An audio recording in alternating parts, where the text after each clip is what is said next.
primeiramente eu queria agradecer ao Nassif por novamente nos dar a oportunidade desses debates de um tema de energia elétrica. Por incrível que pareça, em ano de Copa no Brasil está de assunto e manchete todo dia.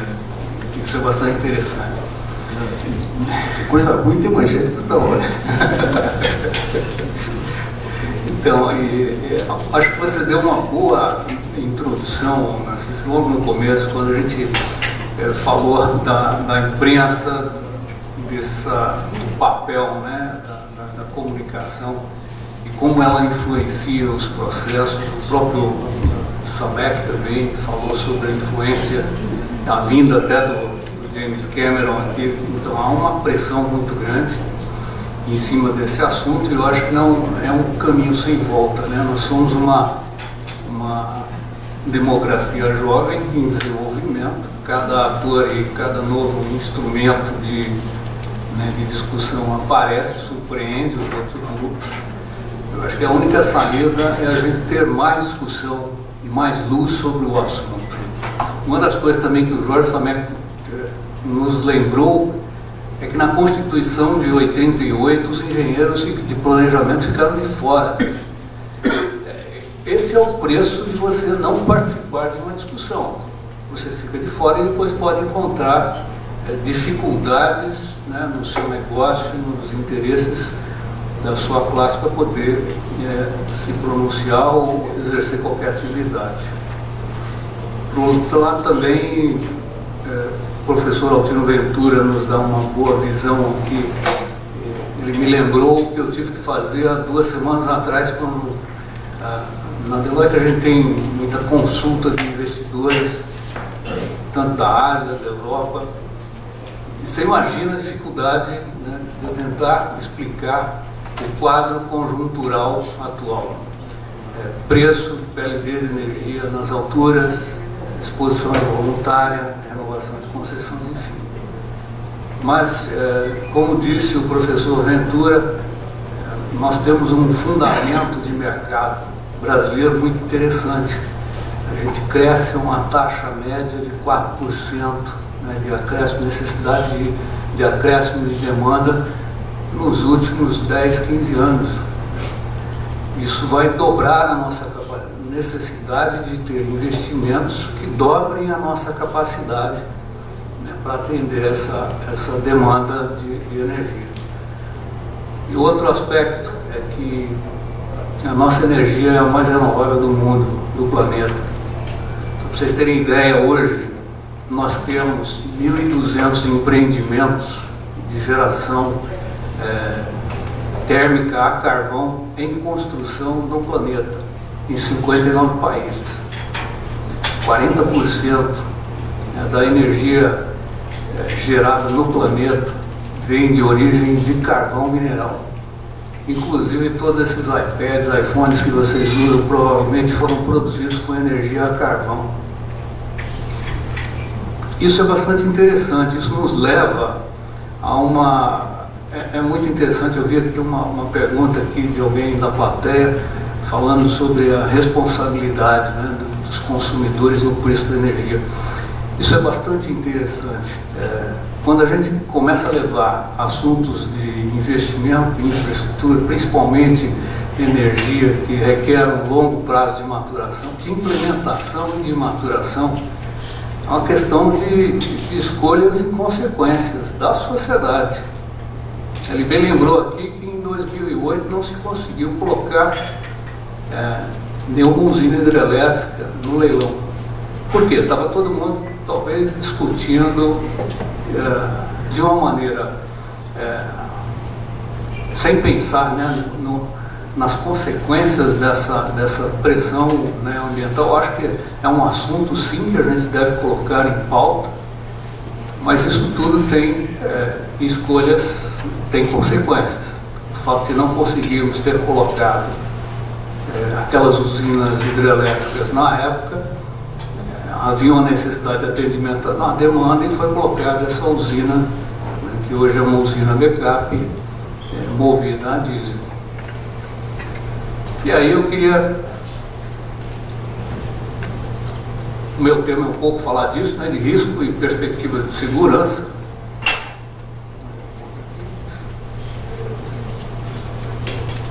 Tem o tema, né, que o SNACIF nos propõe aqui, que as grandes reservas de energia não garantem segurança de fornecimento se não vierem acompanhados de planejamento de expansão de infraestrutura para atender a demanda. Exatamente isso, as grandes reservas não nos garantem que vão atender a demanda. E aí, queria abordar em alguns temas para debate. Eu fui feliz, eu acho que muitos deles já foram discutidos aqui, né? Fatos de percepção dos riscos atuais, vamos direto ao assunto que foi dito aqui, os fundamentos, o próprio professor Altino Ventura já falou do mercado, alguns ajustes urgentes, algumas pinceladas, não são todas, esse painel não pretende resolver todos os problemas, mas talvez os mais urgentes, alguns desafios estruturais e oportunidades, e como fazer para aumentar a segurança energética. Quanto aos fatos de percepção, ele tem causas, né? Os fatores são esses, ainda, né, já foi dito aqui, a medida provisória 579, que se transformou em lei, lá de 11 de setembro de 2012, se transformou na lei 12783, em 11 de janeiro. Tratava-se dessa opção de renovação, né, dos contratos de geração mais antigos. Isso teve consequências e a gente vê reflexos ainda hoje. É um assunto ainda a ser resolvido. Resolução número 3 do CNPL tratava justamente disso que foi dito aqui pela plateia, que foi uma divisão, né, um rateio desse custo adicional de despacho de termoelétrica diesel entre todos os geradores, coisa que antes não era feita. A condição da baixa hidrologia que afeta a geração, 65%, mas vai dar 69% é fonte hídrica no Brasil. A baixa hidrologia está causando essa pressão toda, né? É mais um fator. E assim todas as termoelétricas, mesmo aquelas que foram desenhadas e construídas para atuar como backup, elas estão todas despachadas.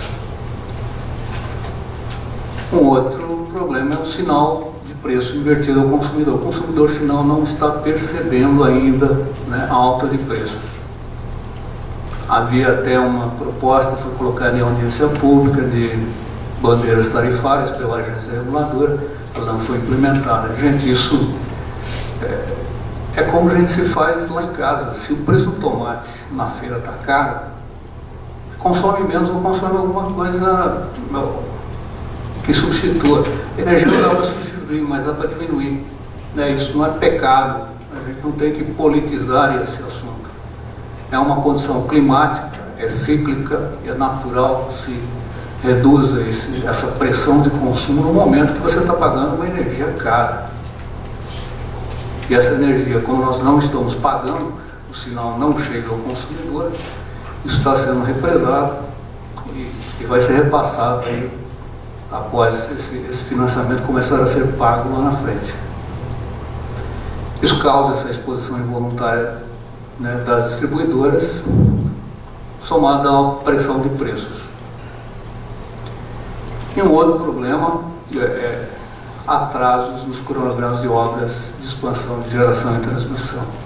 Isso já virou regra no Brasil. A gente encontra esses desafios em todos os projetos que a gente acompanha no mundo inteiro, mas aqui no Brasil virou regra. A maior parte dos cronogramas de obras de expansão de geração e transmissão estão atrasados.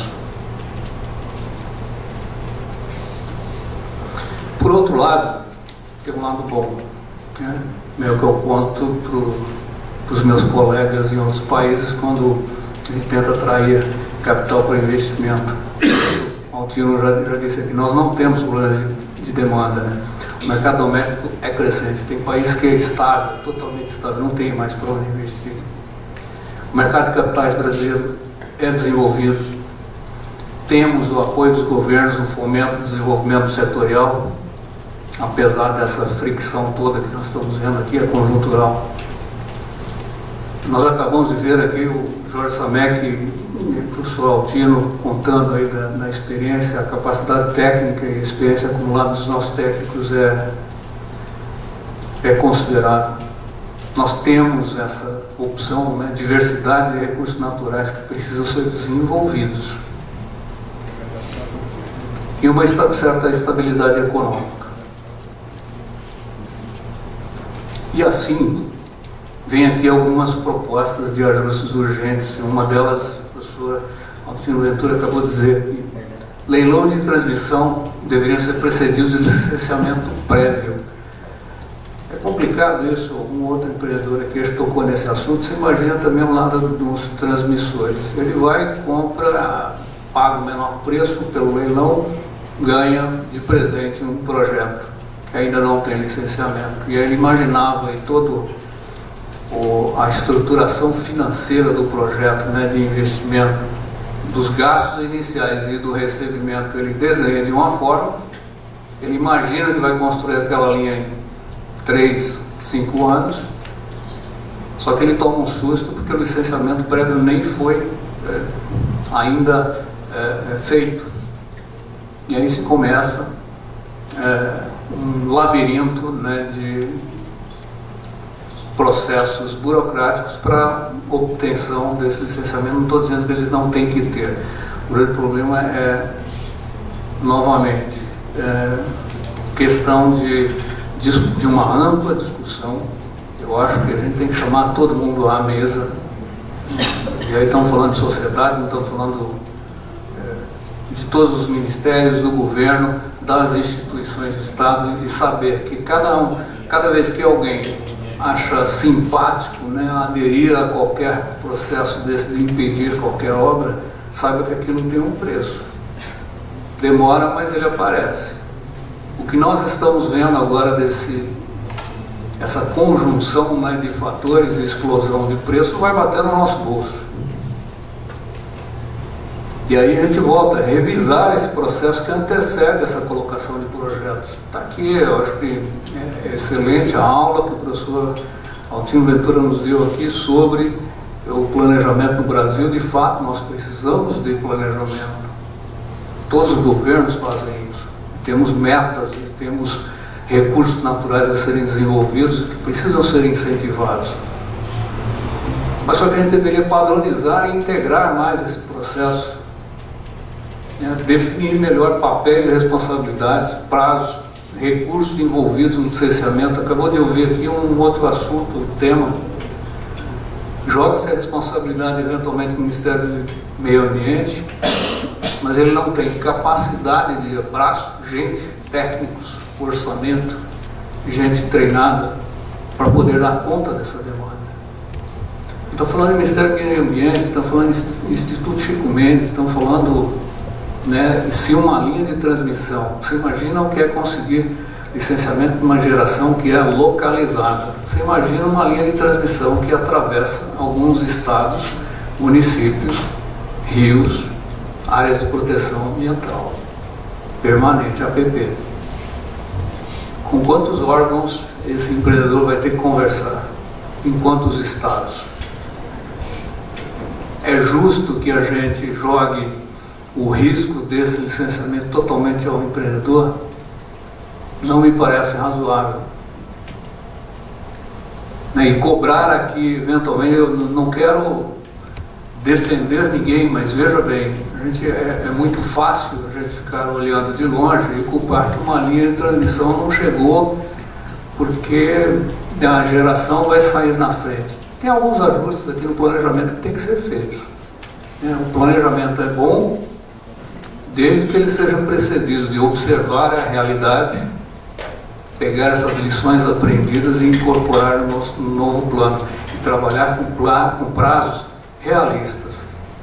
E ainda que esses prazos sejam realistas, mas eles não são suficientes para atender a demanda da sociedade. Novamente, o professor Altino disse aqui que tem muito empreendedor industrial que chega ali e fala: quero construir uma planta industrial em 18 meses, 36 meses que seja. Ele não consegue levar o recurso, a energia até a planta.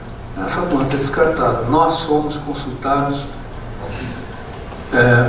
frequentemente sobre obras de investimentos aqui no país. E uma das coisas, um dos papéis é ficar buscando fazer esse location, né, onde é que vai colocar essa planta. A primeira pergunta que se vê é em relação à facilidade de infraestrutura, e de fato ela é um limitante. Pode se tornar, inclusive, condição de cancelamento de projetos. A gente já viu alguns. Adequar instrumentos de incentivo à geração distribuída, ela está aí, mas ela precisa ser desenvolvida, né? Ela é um pouco, modifica um pouco o próprio modelo, né, das distribuidoras, na medida que ele vai perder um pouco desses clientes. Há uma questão de tributos e de impostos aí, cada estado não quer abrir mão dos seus impostos de ICMS em cima dessa energia, dessa troca de energia entre uma hora.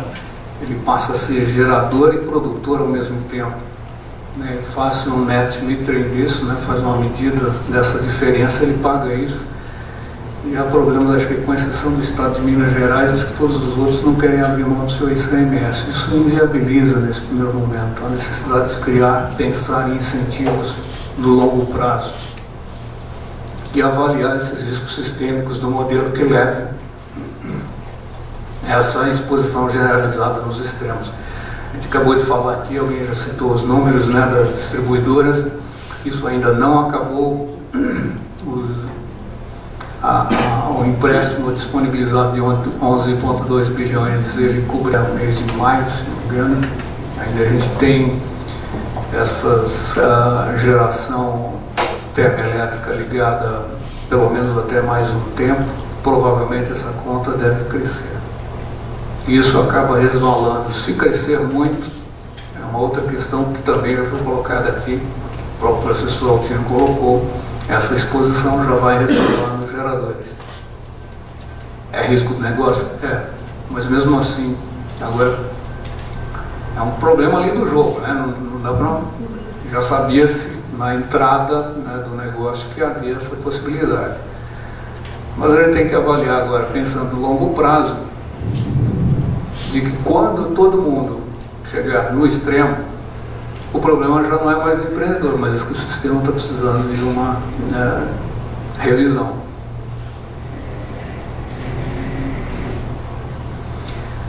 E agora um pouco, algumas pinceladas também em relação aos desafios estruturais ou oportunidades que a gente tem pela frente. Falamos agora há pouco em relação à MP 579, a Resolução 3 do CNPE. O que a gente percebe? Que a necessidade, olhando até como quem está precisando explicar para investidores de fora do país, que tem interesse em colocar aqui os seus investimentos, como melhora essa governança, né, com fortalecimento das agências reguladoras. O investimento feito em infraestrutura, seja transmissão ou distribuição, ele é de longa maturação. Demora 25, 30 anos para você fazer compensar, né? Colocar o dinheiro, desenvolver e fazer o retorno desse capital. Quando um empreendedor decide fazer isso, ele confia nas instituições de Estado e praticamente em 7, 8 governos que vão se suceder. Então a gente tem que fortalecer cada vez mais essa estabilidade, né? Essa percepção de que nós temos um ambiente melhor para investimento. Outro ponto que a gente já falei aqui há pouco, né, desses atrasos, melhorar a implementação desses projetos concedidos. O professor Altino falou que normalmente há um processo de monitoramento, sim. Mas aí, monitorar, a gente tem que agir e corrigir tempestivamente, voltando um pouco ali, o planejar é fundamental, mas ajustar ela à realidade, melhor ainda, você vai acertar mais. Lembrando um pouco o ciclo lá, divulgado pelo DEME, nos processos de produção, PDCA, é planejar, executar, checar e agir, e retroalimentar o sistema. Eu acho que nós estamos ainda patinando em velhos problemas na implementação desses projetos.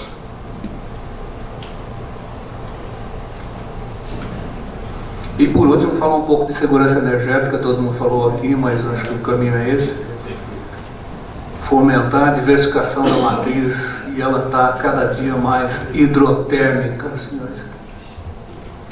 É muito bom desenvolver a segurança energética e falar, não vamos depender todos de uma única fonte. Estamos vivendo aqui, não é uma única, mas é bastante significativa. Né? Numa crise hidrológica, nós entramos em crise. Então, qual a saída? É diversificar a matriz. Mas mesmo assim, diversificar a matriz é colocar energia firme na base. Se nós vamos dobrar a nossa capacidade nos próximos 15 anos, você já imaginou se fosse somente com eólica, ou somente com solar, que são intermitentes, são sazonais, né, ou somente biomassa? No fundo, todas se complementam. Mas nós ainda não tivemos, né, uma coisa que a gente tem que levar aqui, o que é que está mais próximo, e o Jorge Samek fez uma boa demonstração aqui de que energia de grandes hidrelétricas e grandes reservatórios foi a nossa solução. Isso deveríamos ter construído mais. E aí volta a repensar como aumentar esses nossos estoques reguladores. É uma opção, proporcionalmente ao aumento das outras, que são intermitentes e são sazonais. Coloca mais termoelétrica na base, biomassa, também depende um pouco de safra, né? Gás do pré-sal. Vindo para cá eu ouvia um anúncio de um diretor da Petrobras do pré-sal falando que talvez a gente dobre a capacidade de disponibilidade desse gás, se constrói uma termoelétrica movida a gás ali do lado do poço, em alto mar, e depois transmite energia por cabo submarino. É uma opção. Mas também, ao mesmo tempo, falando em gás, aproveitando, né, eu vi uma discussão recente sobre a não participação, né, da Petrobras nos leilões para os empreendedores de gás. E a colocação do diretor da Petrobras é também, né, se você exige que eu assine um contrato de disponibilidade por 20 anos para aquele empreendedor que vai disputar o leilão, se tiver 10 empreendedores disputando, eu tenho que assinar um contrato de energia de disponibilidade de gás firme para os próximos 20 anos para os 10. Isso não dá para fazer. Se nem a energia, o próprio leilão de energia, ele projeta um horizonte de 5 anos, como você me pede 20 de garantia? Então é uma questão contratual de leilão, novamente. O planejamento é muito bom, mas talvez a gente tenha que fazer ajustes nessas ferramentas na hora de implementar isso. A gente está se atrapalhando na implementação desse planejamento.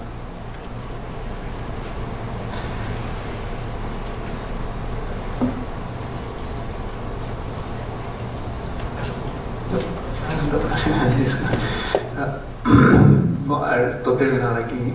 Incentivar esse desenvolvimento, né, da cadeia solar, tal qual a eólica. E o importante, acho que todo mundo falou aqui, logo no começo, em vários momentos, tocou nesse assunto. Nassif, você tocou logo no início. No fundo, a gente precisa trazer todo mundo à mesa e discutir esse trade-off, um sistema de trocas e transparência. Não existe nenhum empreendimento de desenvolvimento do ser humano que não afete, né, que não cause impactos, né, na natureza. É um trade-off. Qual o extremo disso? Fica no escuro, né? Qual o outro lado do extremo? O próprio Samek disse aqui na Califórnia, são 4, 5 vezes mais energia, um desperdício muito grande. Mas há um sistema de trocas, de saber. Eu acho que aí cabe à imprensa também esse papel, Nassif, de fomentar mais essa discussão com maturidade, saber que as escolhas todas têm custos, e são trocas que a gente faz. Isso que a gente está vendo agora do preço explodindo, está certo, tem alguns problemas de implementação, os problemas ali na hora, o juiz não viu um lance, deu um aperto, isso acontece, mas saber que no longo prazo, no planejamento, todas as escolhas que a gente faz deve ter também, tem consequências e deve ter responsabilidades. daqueles que são responsáveis em definir, em conceder licenciamento. Outro assunto que se tocou aqui muito foi licenciamento, né? São 3 tipos de licença: licença prévia, licença de implantação e licença de operação. Você precisa continuar renovando isso. O custo das térmicas que a gente está sentindo hoje são decisões que a gente tomou ou não tomou lá atrás. Isso é da sociedade, não é só do governo. Todas as instituições que representam a sociedade nessa jovem democracia.